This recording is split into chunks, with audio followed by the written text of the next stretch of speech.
Hey guys, this is Triggerfish back with you with a new tanking VOD. Um, this is going over the TOBL season final against Game High versus Phoebesoft. So this is going to be focused on the tanks. I'm going to apologize in advance just in case this goes a little bit longer than it should. I didn't really have a lot of time to organize these VODs. I think there's a patch coming out the Tuesday right after the Sunday, so I'm really trying to get them in all on Monday. So I do apologize if it's not direct. So, anyways, let's get into it. First thing that we're gonna talk about is knowing when your team comp just doesn't work. So we were expecting a May to appear, and that didn't happen. They're running this double shield comp. We just did not expect Phoebesoft to be running it. So we were gonna go up the theater to avoid the main choke, but that wasn't even. We didn't need to do that because they didn't have the threat of the May. So we decided to go to the main choke. They have a ton of spam damage. Double shield, like Arista Sigma has, and 2 hit scans, like Anabaptiste and a damage boosting Mercy. Like, this is a lot of damage. Diva is the best person to go because her defense matrix can eat an infinite amount of damage. Rhine Shield doesn't stand a chance. It's only got 600. Zarya is the worst into it because her bubbles will get popped within a millisecond, and then she's just a squishy target. Roadhog's not very good because he doesn't bring enough shield spam to actually out damage the shields. You know, maybe you can get an off angle hook, but other than that, you're a pretty beefy target and you're going to get hit. So, knowing that, I decide, you know what, there's no way I'm playing Reinhardt into this. I say, Falcon, you go Reinhardt because this is one of the things that we practice, and I'm going ball. So as ball, I at least give myself an opportunity to do something. Okay, sorry. How does Double Shield want to be working? They want everyone looking in one direction. This is when they're at the most powerful. Everyone's here looking at the choke. You know? They are all shooting in one direction, and they're just pumping out a ton of damage. So you can see they're just pumping out damage. That was 2 bubbles that got immediately popped right there. My Reinhardt shield is almost broken. 1 halt, and there goes a pick. Falcon goes to use his bubbles, but then it gets immediately bursted. Right? Like, it's just an insane amount of damage. And that's how Double Shield wants to be looking. But once you get Double Shield looking in multiple directions, then it starts to become a lot weaker. So if you can stage properly for a dive, so you have people coming from multiple directions, that beats it. Or you have to match the shield break straight up. Otherwise, you know, they will outspam you. So Reinhardt has a very difficult time closing this gap with little natural cover to use. I mean, you can use natural cover, but it's still hard. So, anyways, onto my point. I know me playing Reinhardt and having Falcon on Zarya isn't gonna work. So, I swap the ball. Falcon takes the Reinhardt. So at least by switching onto ball, I can get people looking a different direction, right?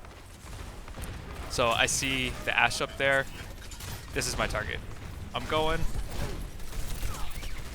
I'm not too worried about getting the kill. And at this point, I have no kill potential right here.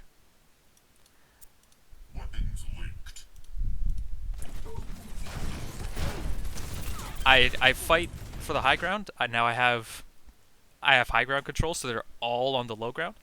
But at this moment here, there's no kill potential. I'm just firing at whatever I can see. I'm just trying to pull attention away, so they're not all looking at my team. We land a sleep dart, and now it's time to go.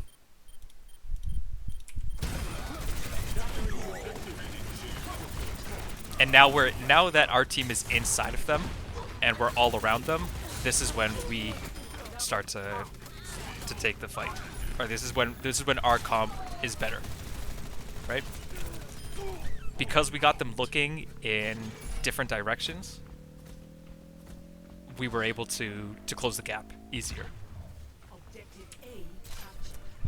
I wanted to swap, but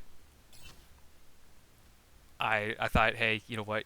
I'll give it another shot. Whatever. I've almost got mines.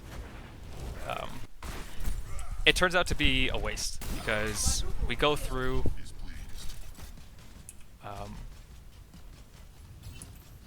Well, actually, it's.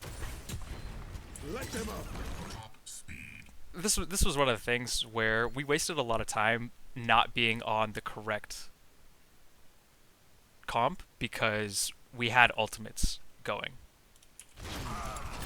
So I use mines here. Falcon uses shatter. We won this fight, and this is the time where we want to be swapping heroes, but we just want a team fight. We want to push up, right?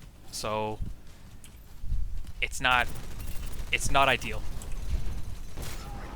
So I'm here. I'm just trying to buy time for my team. I get hooked. Come out. The cart's almost here, and because we're not on a good tank line, they inevitably just win this fight. There's not enough going on, or there's not enough that we can do to actually make an impact. They're running Rhine Hog, which is just more stable than Rhine Ball. But now we've run into the same problem again, where both Falcon has shatter, I basically have mine. So it's like, okay, we only need the cart to go 10 meters. Let's give it a push, see what's going on. But really, this is just wasting time, right? I'm over here. I'm just taking shots. I'm trying to get them to look my way because we've agreed that Game Hive is going to rotate around here. So as soon as they start initiating, I come in, throw out my mines, but they just have a better comp, right? So it didn't work. So back to spawn we go, but now we only have 2 minutes left on the clock, and now we're switching onto a stable comp. So we're here, and because we're now on an actual comp that's good for King's Row, we can start pushing this, right?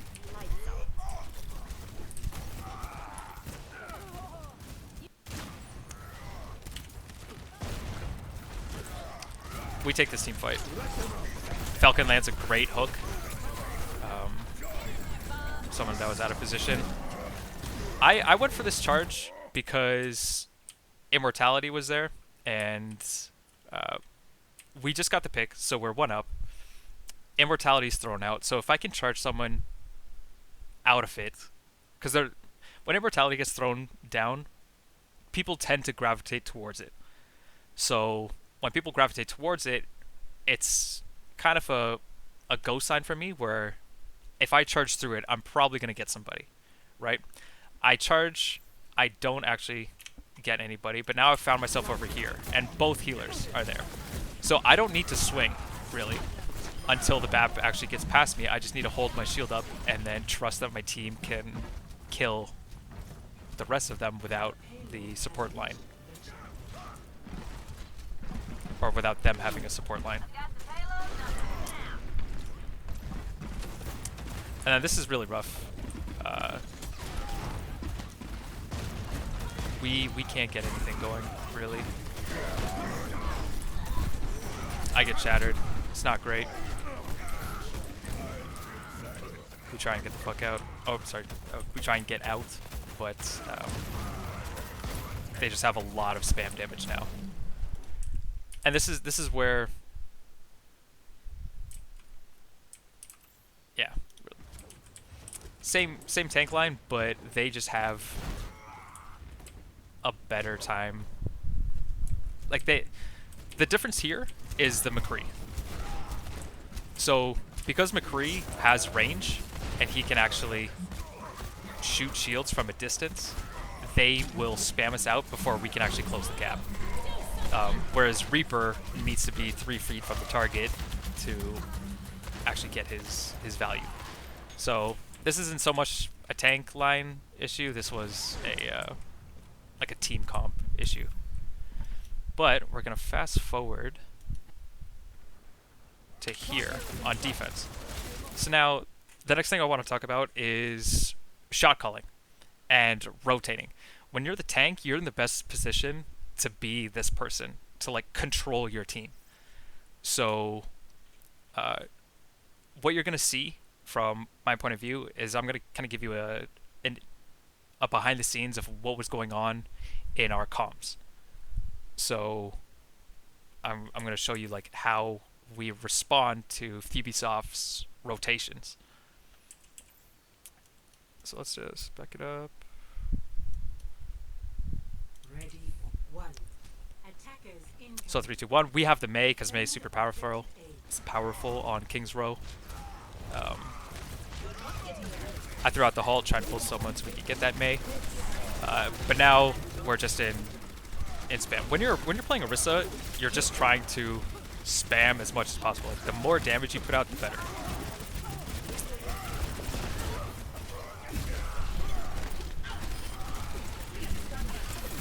There's a bit of a wild charge, but it's fine. So they're rotating around. We still have a shield on point.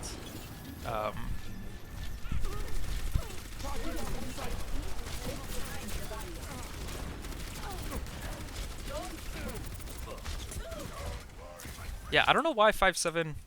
Or actually, wait a second.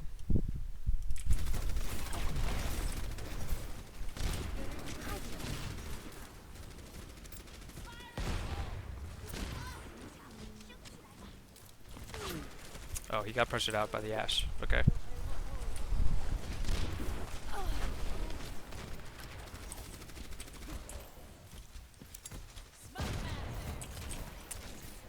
So yeah, again, so where for most of this, it's a lot of just like rinse and repeat, where we're just spamming them. Quick little thing here.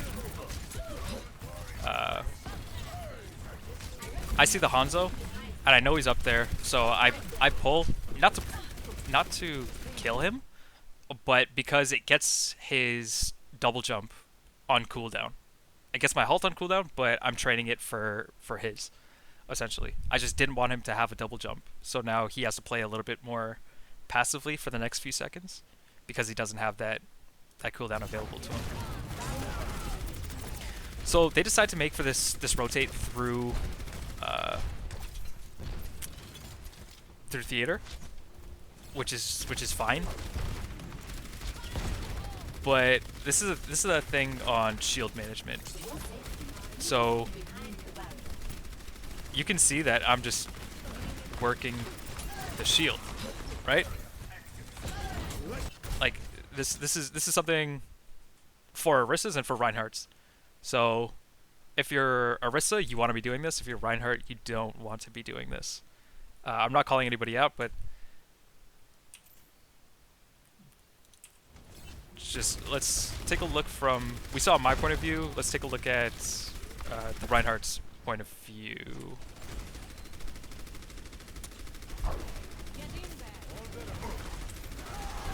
So we started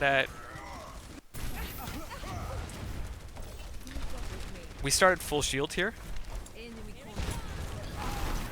where we're making the rotate to the theater.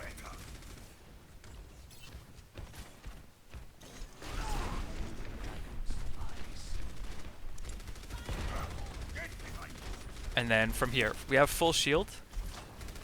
And nothing's happening, but we're now at half shield. And by the time we drop, we have 600 shield, right? So now from having a 1600 shield, we have 600 shield to start the fight. Window comes out, it immediately breaks, right? And then we're dead. At least if we have a full shield, then we survive a little bit, maybe enough to get us in front of shield. But because we've just taken so much spam damage before the fight's even started, that puts us at an extreme disadvantage. And this is, if this was me playing Reinhardt, we just lost. It's like a 3v3 right now, but they have spawn advantage. I would be telling my Mei to get back, like to not go for these picks, because right now Falcon's forced into a position where he has to hold up his shield because he doesn't want his Mei getting picked by either the Hanzo or any other incoming fire. So I would be telling my Mei to like get back so I can rest my shield, because now at this point red team's Reinhardt starts with full shield. I'd be telling my Mei to get back so I can rest my shield, because look, by the time it started, like the new fight has started, we have 500, 400, 300, 200 shield. And now this is when it matters. This is when you want a full shield, right? So we invest ults, and fortunately for Falcon's Reinhardt, it didn't matter. But it was very close. If that fight went on any longer, his shield was broken. And then that leaves you in a very vulnerable position. So don't be afraid to tell your team if you need to rest your shield, and know when you need to rest your shield.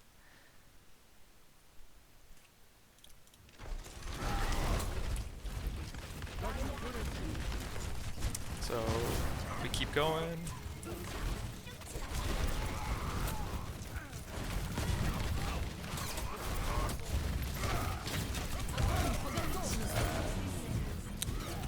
They invest ults. It's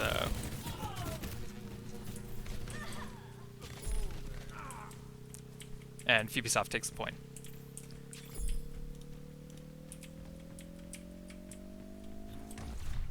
Objective lost. So from here, Titus pushes up. Kubrick lands a great shatter, because that if you get the picks there, that's huge. But a good Mei wall came up, and Bob came in, so now they're a little bit overextended. So then, now managing this choke. This is a very hard choke point to get through, because it's very long. It's not something where you can just come in and turn the corner. You have to come in, walk through the choke, walk through this tunnel, and then you're free to go a couple places. I mean, Bookstore is the only one that actually offers you cover. So this is a super hard choke to get through, and we're gonna see that. So just fishing for Hanzos. They use window. We have the luxury of just using this corner. Falcon lends a shatter. It's time to go, right? I did not expect him to do this at all, and I didn't think it was a good opportunity. You never want to be stepping in front of a window, especially when, you know, they have people like 5-7 and Captain Jardy on the other side. But Falcon just does it. He does what he wants. And that, actually, this is really smart. So he uses the payload as natural cover. This is really smart, actually. So he he's using the payload as natural cover, so he's actually not getting affected by the window. He can see that the shield is cracking. The shield drops, and he times the shatter, and he hits practically everybody. And now it's time to go. That was really well done, Falcon. Yeah, and now we're back into the choke point.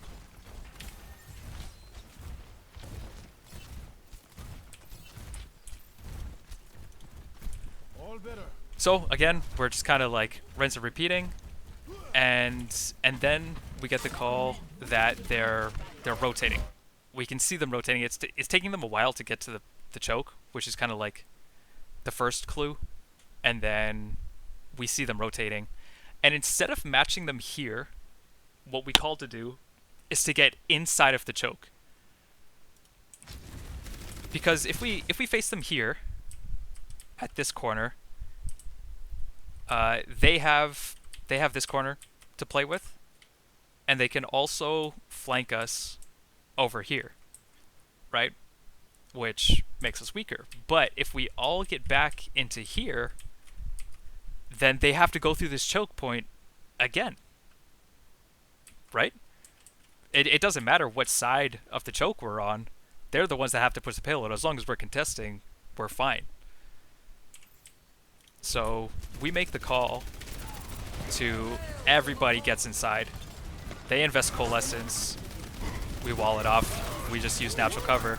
And then once they're at the choke, then we can re-engage into it. So that's the advantage of being a defender, is you can decide which side of the choke you're on. And this is a call that you can make as tanks, right? You're the tank. You're the one setting the position of or you're the one dictating how the fight and where the fight should be. So this is your call to make. So if the enemy's making a rotation on you, you have to rotate in some way, shape, or form. Because if you don't, then they're going to find an advantage on you. So they rotate around, we rotate onto the other side of the choke. And there's nothing actually special anymore. They take this fight, but we have a bunch of ults to play with. They win it. Actually, wait, no. Yeah, so they win that fight. And then just this is the point where you want to completely reset, right? You want to reset. You have ults to work with. We're gonna have Window. We're gonna have May ult. We're gonna have Bob. We're gonna have Bongos. Just chill and recontest to 6. The cart is all the way at the choke, right? It's at bookstore. So there's no way they're gonna get second point before you can make it out of your spawn doors.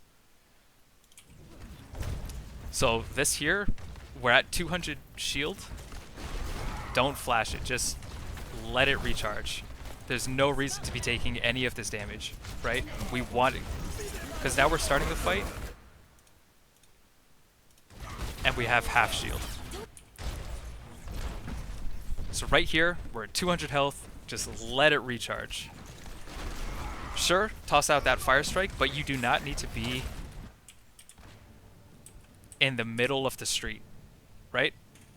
In my previous video, it was also on King's Row, and it was talking about corners. Like corners, corners, corners. You never do you want to be in the middle of the street, because now you're giving them a giant shield to shoot at. Instead of, if you're on the corner, then you're only giving them half a shield to shoot at, and your shield's going to go down slower. But again, there's no reason to be even looking at them at this moment.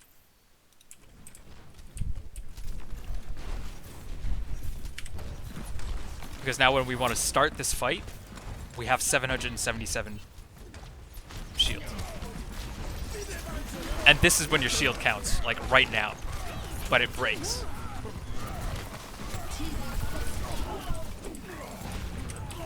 But because we have the ult advantage, we end up taking this fight. So that's it for King's Row. Another example of rotating is on Numbani. So when we about here.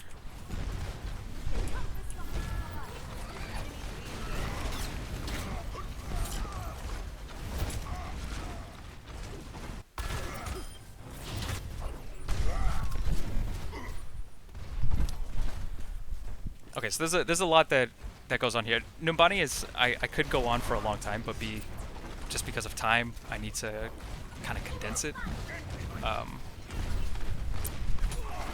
We're fighting on this side of the choke because we want to take spam damage. We get a pick, but then they end up rezzing it, so we get back. My shield was at 400. It's at 600. I'm saying, hey, let me recharge shield. So I'm back here, right? I take my Fire Strike, but I'm letting my shield recharge, and my supports are healing me back up. Now I'm ready to rock and roll, right? I have a full shield. So that's kind of the exact situation that we just saw earlier, right? Where my shield was low, I told everyone to back up. I took my Fire Strike, I took a little bit of damage, but it was no problem because my healers were able to fix me right up. But I let my shield recharge to absolute full, and then we take that fight. And seeing how much a shield is broken definitely affects your play calling, or at least it should. Because if we take a look,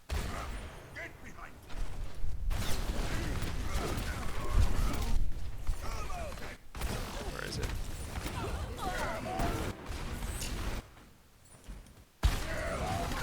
Yeah, right here.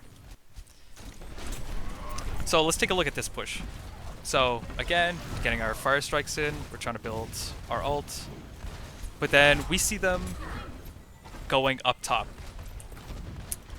Remember what we were talking about rotating, and if you don't make the rotation, they'll make the play?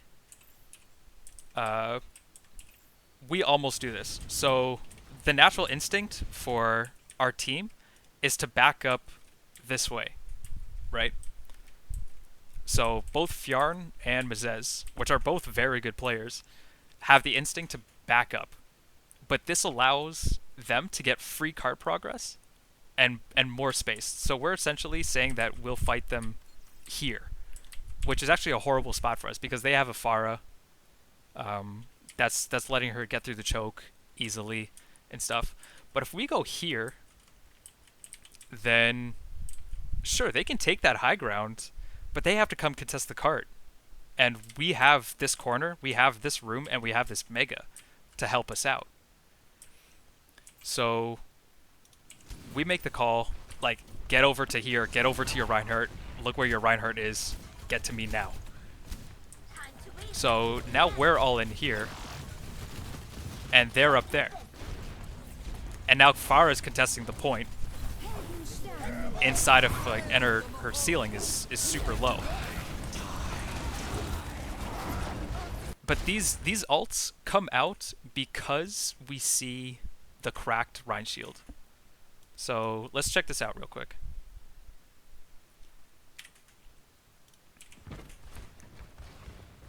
So we have 1600 shield.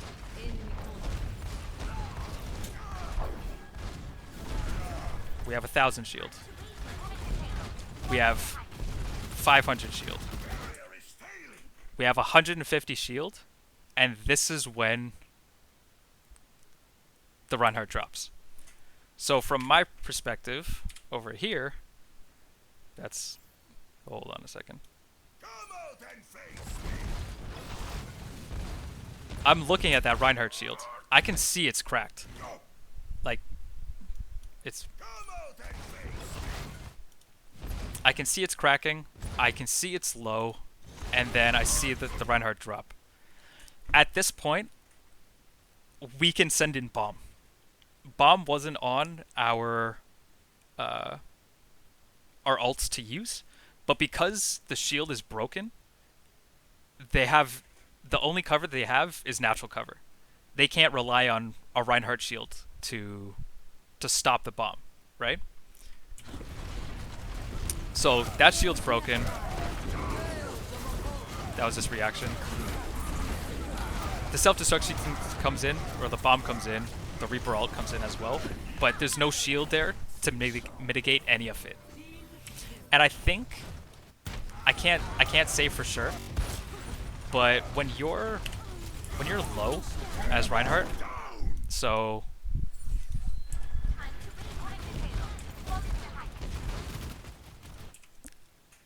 when your shield's broken, you no longer have any kind of defensive capability as a Reinhardt. So I think people switch onto this like, okay, if I can't play defensively, I have to play like super offensively, and they kind of go in the other direction.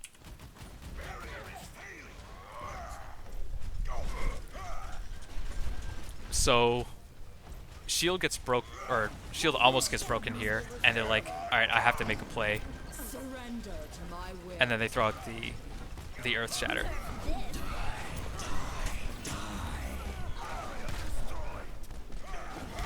Barrier destroyed. Time to get out.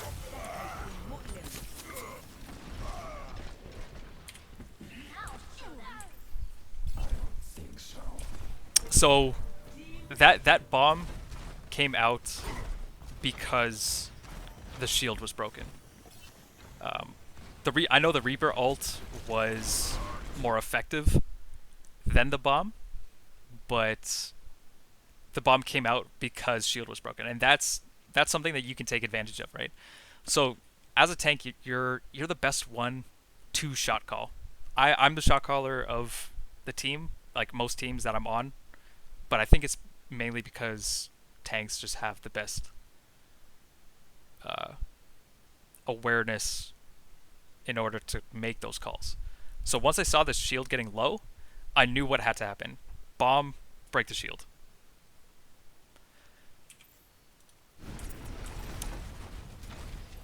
I don't think there was anything else.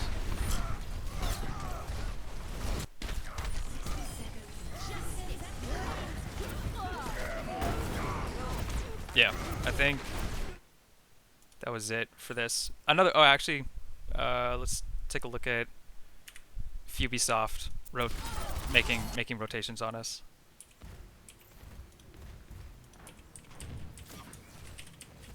So they're running this double shield bastion bunker. We run dive.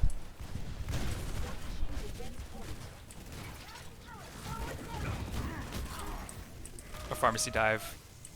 They defend it pretty well. We end up getting the bastion, but they res it immediately, so it's not all that effective. We have another go on it.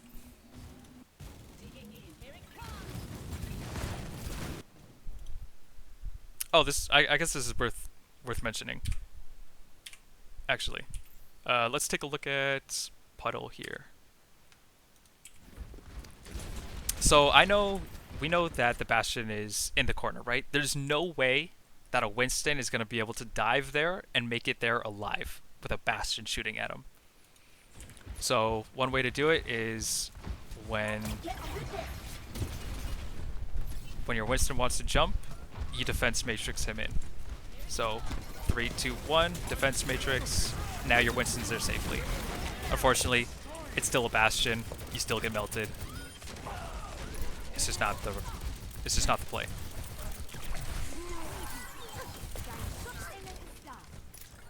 What is the play? Let's just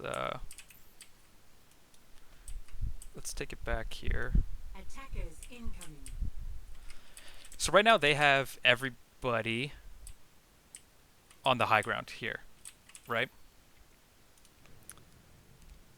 So the best thing to do in this situation is, because if we look at Bastion, he can't see right below him, right? So he can see everything else, but the only place that Bastion can't see is right here. And right here, you can still contest the point.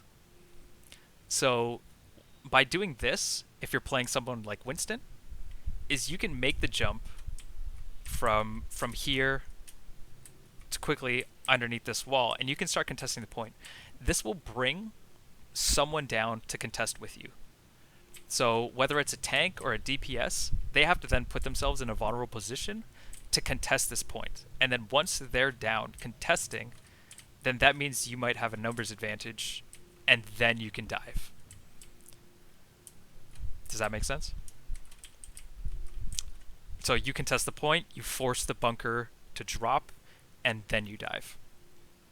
That would have been the correct play to do. And while we're on the topic of Monkey, this brings me to Watchpoint Gibraltar. Something I want to show you is kind of how to defend with Monkey. And one topic I'm gonna say here is I do it quite often. And I noticed one time on stream, one of the casters said that I made a mistake and I missed my jump when I didn't. Yeah, it was exactly how I intended it. So I actually die here. This was just a mechanical error. I dive here to put down my bubble, thinking that it's gonna land on the bridge and I can just kind of like zone out the Pharah. But then my bubble drops, so instead of just going into the room, I decide to drop into my bubble, but then I just use my monkey, leap, and then I'm dead. I messed up, right? So that's not the play.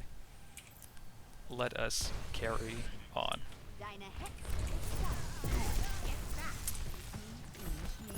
So fighting for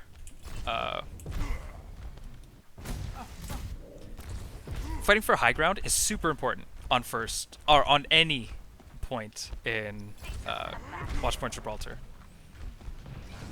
So this is kind of my main focus here. So I see the Pharah's there in a vulnerable position.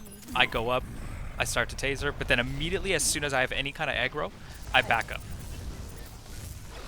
Ball's there, Monkey's there. The only reason why I jumped on the Monkey was to peel for the Ana. Otherwise I would have stayed there waiting for and zoned out the squishies on Phoebesoft's team. So the tanks actually on Phoebesoft were able to pull me away, giving space for their squishies to come in.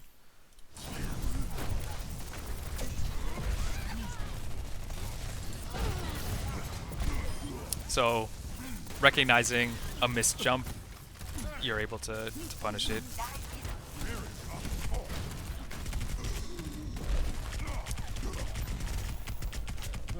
Then here, I'm just able to get out alive. And right there, did you see it?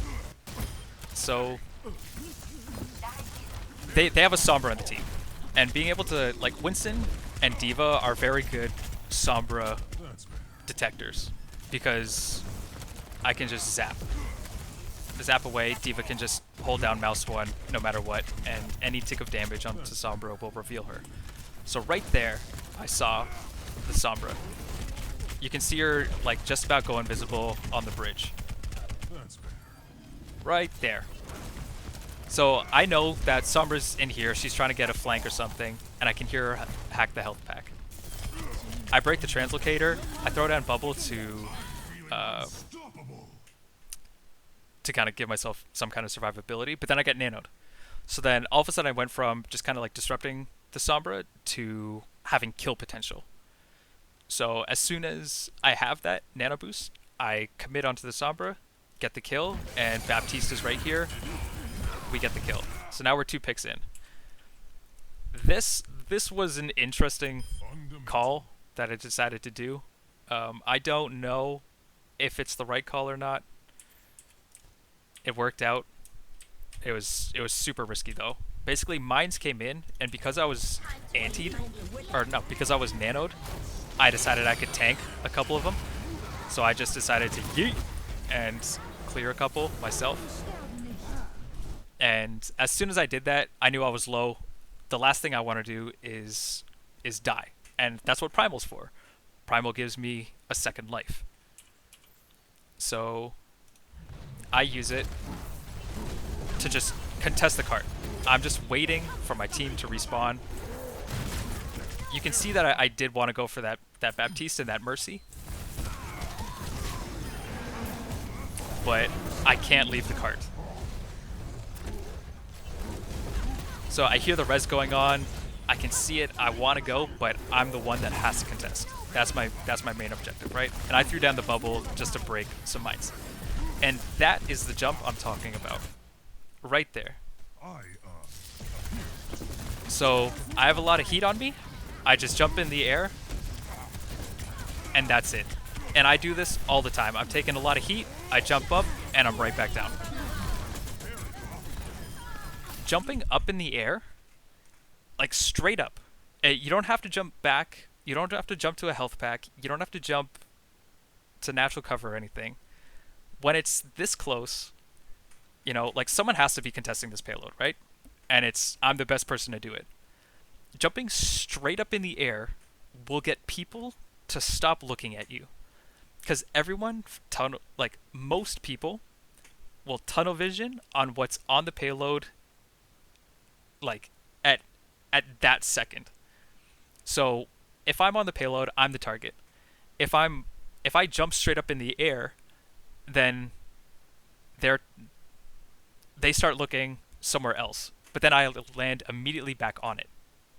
So I've just kind of reset aggro. This is like a WoW term or something, but like I've taken too much aggro. I need to reset it. So I just jump up in the air. I jump up in the air. People stop looking at me. They look somewhere else, and then I'm back on it. And now they have to call that monkey's back on the cart, and then it takes time for people to actually focus. And by that time, my jump's back up, so I jump back up in the air. People look away, and then they have to call monkey's back on cart. So I keep jumping up in the air.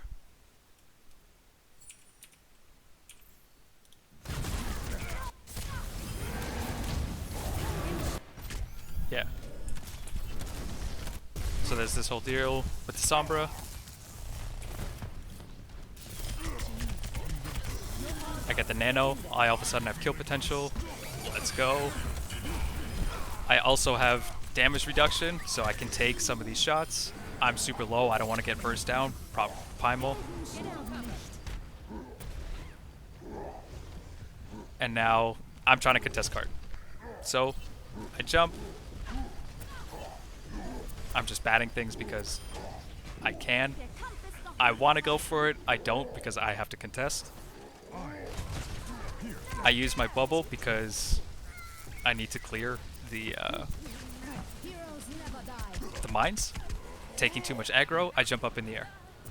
Now all of a sudden people have stopped hitting me, right? I'm getting my health back up.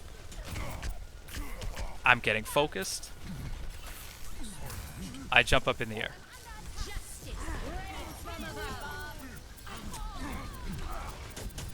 Bubble to try and help. You know, we're still down. I just jump up in the air. And I'm at full health. I've been in the middle of all of this, but I'm still at full health just because it sounds weird because like a tank, you want to be the one like soaking damage and stuff. Like you would rather the damage onto you than a squishy, but I want to show you that like in this case, like playing for your life and just making sure that you're a tank on point, not letting it move. Like eventually our respawns are going to take over the fight. So this is something I do a lot. There was yeah.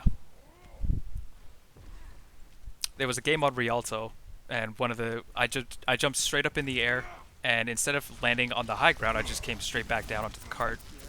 And people thought that it was a mistake, but it wasn't. I was resetting my aggro. This was a horrible mistake by me. I miscalculated their damage. So they burst me. But we're still able to take this fight. And then I make another mistake here. So this is all going on. So there's 44 seconds left. I have primal. I go up to the high ground because I don't want to. I don't know why I went this far, anyways, but it's a Winston on Winston. I'm not in trouble. But I don't want them to get easy. I don't want them to get easy ground. Like I don't want the space they take to be free. So I jump up here. But this is a great position I'm in. I'm protected by my bubble. I have the high ground. I'm getting free damage in on one of their main DPS. And if I take too much heat, I can just back up. And I know I'm in line of sight of my Ana. Right? So this is a great position to be in. But then for some reason, I fall off. I just held D too long and I fell off. And all of a sudden, I'm dead. Like, this is how you feed. Like, that, it's that close. If I just didn't fall off of that box, we probably hold it here. Because I have primal for the main fight. But because I fall off, and the last thing I want is to feed right before the fight, I prop primal, and I've wasted it now. So that's kind of that's the margin of error that we're working with.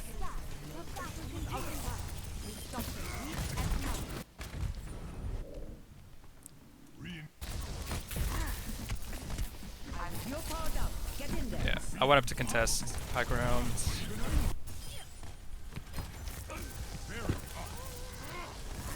And there wasn't anything special after this, I think.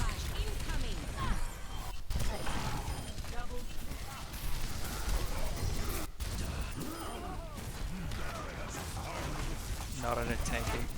Actually, okay, there is this last fight.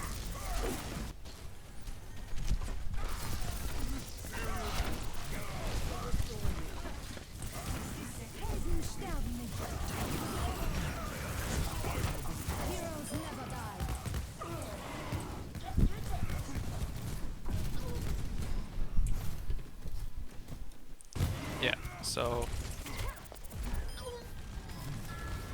right here, I'm in a great place to stage, right? When you're playing a dive comp, you want to be staging. So we're all in our positions. And right now, we know that we're gonna barrage during this fight, and we know that Nano's coming up, or we have Nano. So I'm calling for Nano. Even though we have a rocket barrage going on right now, the Nano target is still Monkey. Because Monkey is a great Nano target. So even though there's a Pharah ulting, I'm still the target.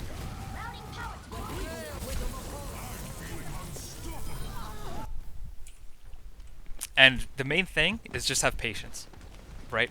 Just have patience. Because you don't want to be going in on their tanks, right? You want their squishies. So, boom, I get the Nano, hello Mercy, and then hello McCree.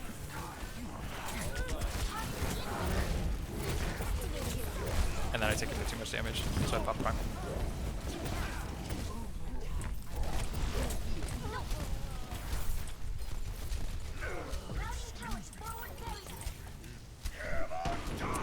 Unfortunately, I don't have too much in the way of off-tanking.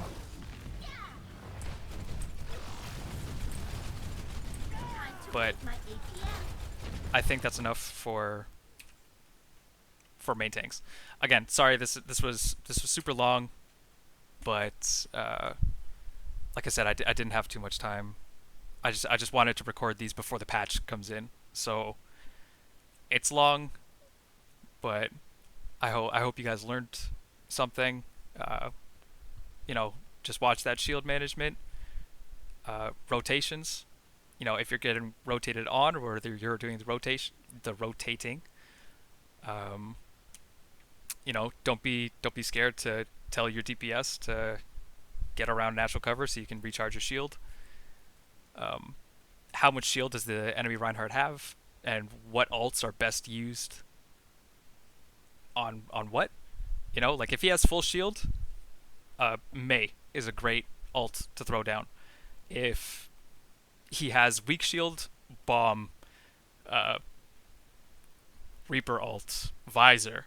Like these are all good things that you can toss in. And yeah, if you're deciding to play monkey, then um, don't be scared to ask for nano. You're a great nano target. Resetting your aggro. You can try it every once in a while. Try it out. Just jumping straight up in the air. If you think you're taking too much heat and you're gonna die, and there's no like good place to jump to, like if you're not jumping onto a mega health pack or you know like a high ground, you have to be contesting the point. Just jump straight up in the air. You'll leave point for a second, but you'll be right back on it. So hopefully those kind of tips help you guys out. Yeah, thanks for watching.